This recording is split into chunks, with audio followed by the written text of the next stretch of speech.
नमस्कार,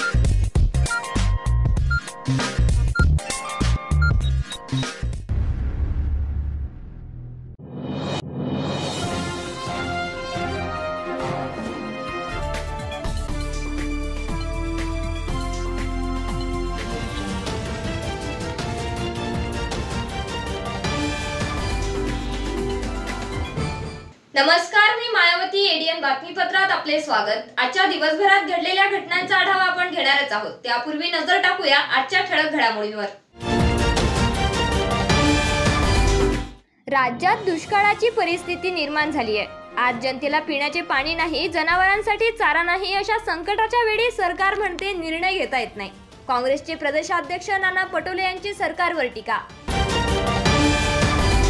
स्वतः अतिक्रमण करून पाणी पुरवठ्याबाबत अनावश्यक अडवणूक करत असणाऱ्यांना आम्ही सोडणार नाही, अशा शब्दात महानगरपालिकेचे प्रशासक जी श्रीकांत यांनी कठोर कारवाईचा इशारा दिलाय. आता सविस्तर बातम्या. स्वतः अतिक्रमण करून पाणी पुरवठ्याबाबत अनावश्यक अडवणूक करत असणाऱ्यांना आम्ही सोडणार नाही, अशा शब्दात महानगरपालिकेचे प्रशासक जी श्रीकांत यांनी कठोर कारवाईचा इशारा दिलाय. त्या पाणी पुरवठ्याचे काम करत असताना काही अडचणी, एवढा मोठ्या योजनेचा काही स्वतःच्या स्वार्थापोटी अडवत असलेल्या लोकांची जे आहे ते वस्तुस्थिती माहिती घेतली आणि आज सकाळी परत सर्व व्हिजिट करून ज्यांचा काही त्याचा अनावश्यक अडवणूक त्या ठिकाणी करत होते त्यांना आम्ही सांगितलं की तुम्ही जर अशाच पद्धतीने शहराचा पाणी पुरवठ्याच्या लाईन टाकण्यामध्ये जर अडचणी आणत असेल आणि आम्ही मग एक इंच मोजून घेऊ आणि 1% तुम्हाला सूट देणार नाही आणि तुझ्या घर इलिगल असेल तर 100% ते पाडणार. आणि उदाहरणार्थ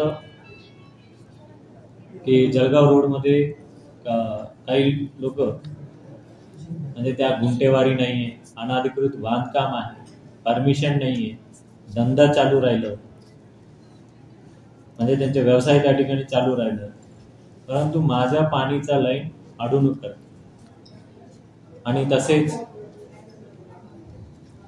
देवलाईच्या भागामध्ये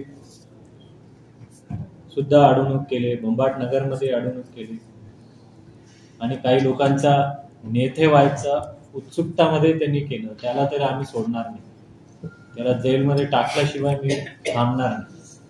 महापालिकेच्या सर्व अधिकाऱ्यांना सर्व इंग्रजी समजत नाही, बाकीचे इंग्रजी समजत असेल, रात्रीच्या इंग्रजी समजते परंतु सकाळची इंग्रजी समजत नहीं. तो मग ते किरकोळ छोटे लोग हैं, बट ठीक है, उनको हमने समझा दिया कि भाई ये चीज चलेगा नहीं, आप जिस कारण के स्टे हैं तो उसके लिए हम फाइट करेंगे और रुकाएंगे ना, फिर मैं पूरा सीनियर मोस्ट काउंसिल लगा के फिर मैं हर कोर्ट में मैं खुद खड़ा रहूंगा पानी के लिए. जनरली हर कोर्ट केस में दूसरा कोई खड़ा रहता है, मेरा वकील खड़ा रहता है, बट पानी का इसमें कोई अनावश्यक स्टे जर घेत असेल आणि वहां पे हम खुद पर्सनली खड़ा रहेंगे, पर्सनली एक्सप्लेन करेंगे. और हालांकि ज्यावेळेला पाणीचं लाईन टाकत असताना आम्ही संयमाच्या भूमिका घेतली.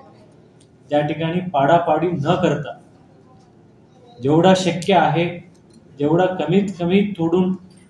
कमीत कमी पाडापाडी करून त्या ठिकाणी लाईन टाकण्याचा प्रयत्न आम्ही करत होतो. आणि अशा ठिकाणी भरपूर त्या अडचणी आता होपफुली दूर झाला. 2 दिवसाची त्या ठिकाणी टाइम मागितलं आणि त्यांना दिलं आणि त्या ठिकाणी काम सुरू करते. आज राज्यात दुष्काळाची परिस्थिती निर्माण झाली आहे. जनतेला पिण्याचे पाणी नाही, जनावरांसाठी चारा नाही. सरकार म्हणते की आचारसंहिता आहे त्यामुळे निर्णय घेता येत नाही, मात्र लोक जगवणे महत्त्वाचे आहे, अशी टीका काँग्रेसचे प्रदेशाध्यक्ष नाना पटोले यांनी ते शहरात आले असता केली. महाराष्ट्रातल्या जवळपास 75% भागामध्ये दुष्काळाची भयावह परिस्थिती आहे आणि त्याच्यामध्ये त्याची दाहकता सगळ्यात जास्त मराठवाड्यात पाहायला मिळते.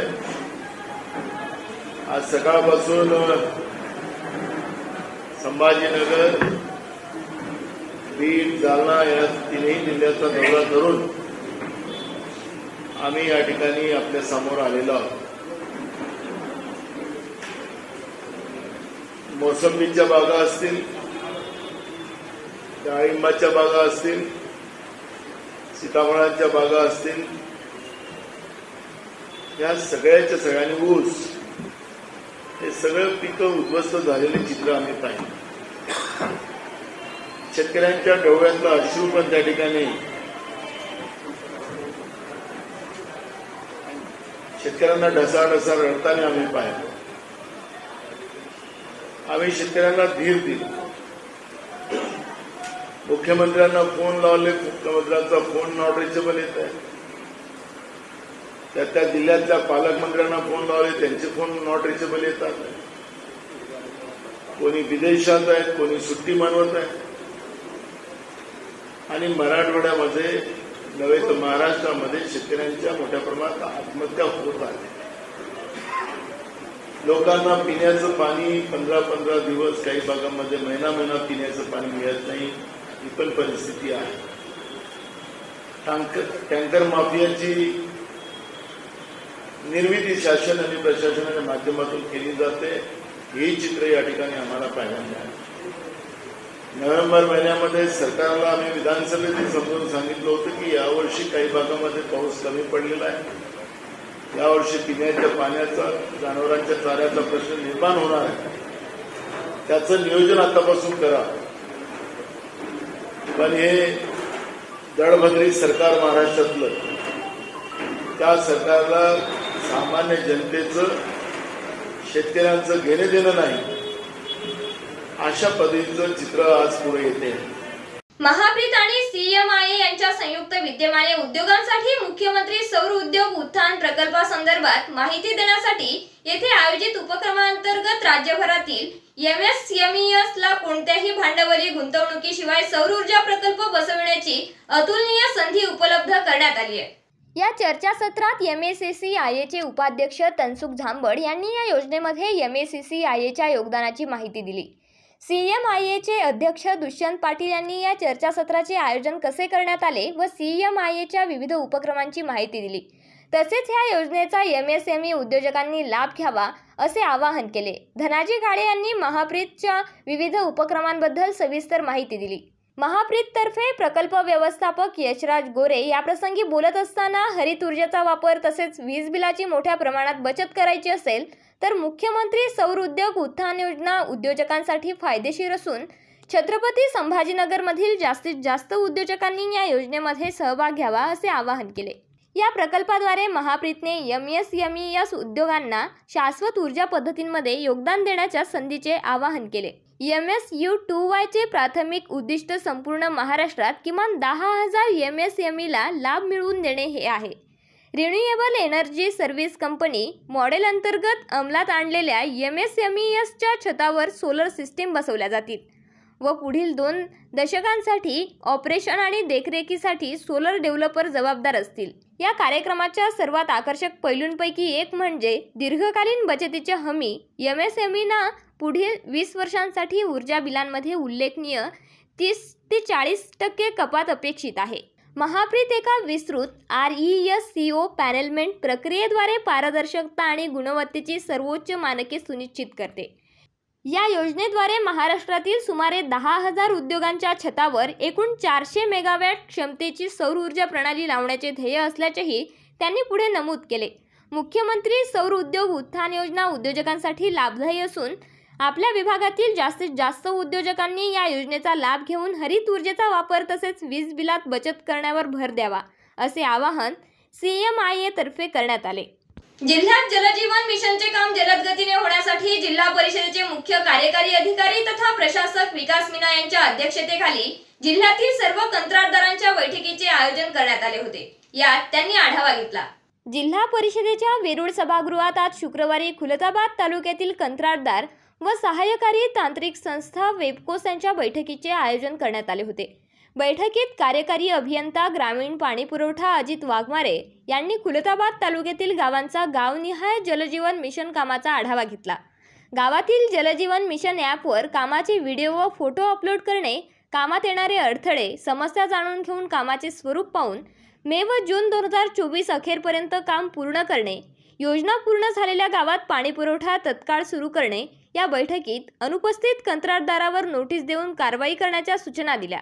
खुलताबाद तालुक्यात एकूण 66 गावात 65 योजना सुरू असून सर्वच योजना प्रगतीपथावर आहेत।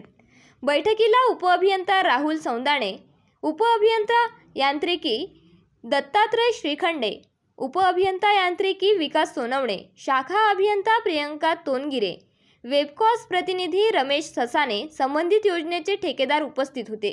राजमाता महाराणी अहिल्यादेवी होळकरांच्या कुशल प्रशासन आणि प्रजाहित दक्ष धोरणांचे अनुसरण हेच खरे अभिवादन असेल, असे प्रतिपादन डॉक्टर निर्मला जाधव यांनी अहिल्याबाई होळकर यांच्या जयंतीनिमित्त अभिवादन कार्यक्रमात केले।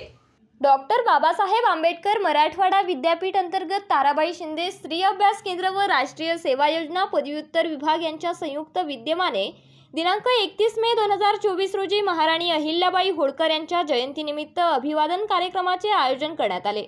या प्रसंगी मार्गदर्शन करताना ताराबाई शिंदे स्त्री अभ्यास केंद्राच्या संचालिका प्राध्यापक डॉक्टर निर्मला जाधव यांनी स्पष्ट केले की महाराणी अहिल्याबाई होळकर यांनी पती व सासऱ्याच्या मृत्यूपश्चात 30 वर्ष प्रजाहितदक्ष आदर्श राज्यकर्ती, न्याय व कुशल प्रशासक म्हणून कार्य केले। देशभरात अनेक मंदिर, धर्मशाळा, नदीकाठावरील पाणवठे बांधण्याचे व आध्यात्मिक समर्पणाचे त्यांचे कार्य सर्वश्रुत आहे।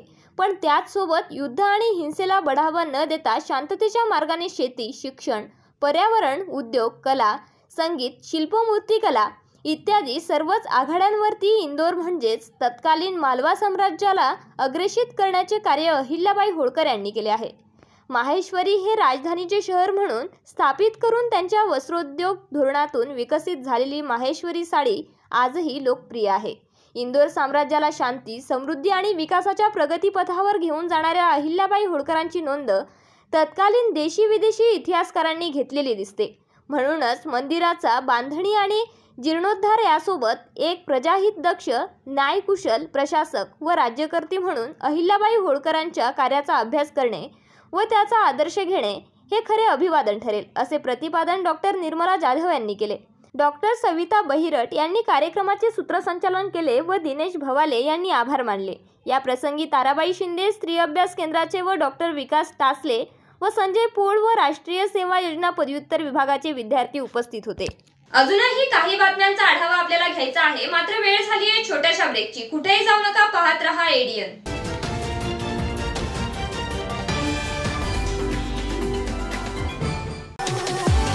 संभाजीनगरकरांसाठी खुशखबर खुशखबर खुशखबर। आता केशर, हापूस, लंगडा, गुलाब खास, इमरती, सफेद मालोदा, काला मालोदा, शक्करगोटी, अल्फान, खुदूस, मलगोबा, चीनी मलगोबा, राजापुरी, सिंधू, मुर्शिदाबादी, बदाम, खोबरा, तमचा, बत्ताशा, पायरी, हुर, दूध पेडा, दिलपसंद, निरंजन, तोतापरी, गावरान केशर, माया, केंड, टॉमी, लिली, ऑमलेट, अगरबत्ती, गावरान, दशहरी। मंडळी, ही सगळी आंब्यांची नावं आहेत आणि हे सगळे आंबे आपल्याला खायला मिळणार आहेत, तेही आपल्या शहरात म्हणजेच छत्रपती संभाजीनगरमध्ये। कृषी विद्यापीठ फळ संशोधन केंद्र, हिमायतबाग, छत्रपती संभाजीनगर येथे हे विविध प्रजातीचे आंबे आपल्याला खायला मिळणार आहे। तर वाट कसली पाहताय? आताच भेट द्या आणि या निरनिराळ्या आंब्यांची नैसर्गिक पद्धतीने, ऑर्गॅनिक पद्धतीने पिकवलेल्या आंब्याचा मनमुराद आनंद लुटा। तर आजच संपर्क करा सचिन कुंढारे 9975 51 11 42, दिलीप जाधव 94 21 66 70 02, गणेश उंद्रे 88 30 67 46 58। आता नैसर्गिक पद्धतीने पिकवलेला आंबा थेट हिमायतबाग ते ग्राहक। मस्त मास्क पहना रे तूने। Thank you sir. वो जान बचाने के लिए पहनना पड़ता है ना सर। रेडीमेड है या टेलर मेड है? ऑनलाइन ऑर्डर किया है सर। एक और है ना सर? देना। बहुत मस्त लगे आपको। ये ना सर। सर ना भाई, जान बचाने के लिए बाइक चलाते वक्त सिर्फ खोपड़े पे मास्क पहनेगा तो खोपड़े को कौन बचाएगा? समझ गया सर। हेलमेट ऑनलाइन ऑर्डर कर, वरना हमेशा के लिए ऑफलाइन हो सकता है। Okay sir. ये ले। चल हम ये भी ऑनलाइन भर दे। हेलमेट पहने, ट्रैफिक नियमों का पालन करे, जिंदगी के सफर को सुरक्षित रखे।